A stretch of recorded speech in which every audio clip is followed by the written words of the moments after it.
ঢাকা বিশ্ববিদ্যালয়ের উপাচার্য হচ্ছেন নিয়াজ আহমেদ খান। ঢাকা বিশ্ববিদ্যালয়ে উপাচার্য হিসাবে নিয়োগ পেতে যাচ্ছেন অধ্যাপক নিয়াজ আহমেদ খান। তিনি বিশ্ববিদ্যালয়ের ডেভেলপমেন্ট স্টাডিজ বিভাগের শিক্ষক। সোমবার 26শে আগস্ট একাধিক সূত্র বিষয়টি নিশ্চিত করেছেন। যোগাযোগ করা হলে নিয়াজ আহমেদ খান বলেন, এখনও প্রজ্ঞাপন হয়নি, একটু অপেক্ষা করি। তবে এ বিষয়ে কর্তৃপক্ষের সঙ্গে তার আলাপ হয়েছে। তিনি সবার সহযোগিতা কামনা করেন।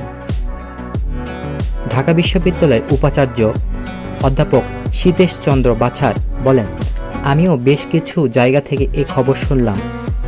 বিষয় সত্যি মনে হচ্ছে। এতগুলো লোক তো আর মিথ্যা বলতে পারে না।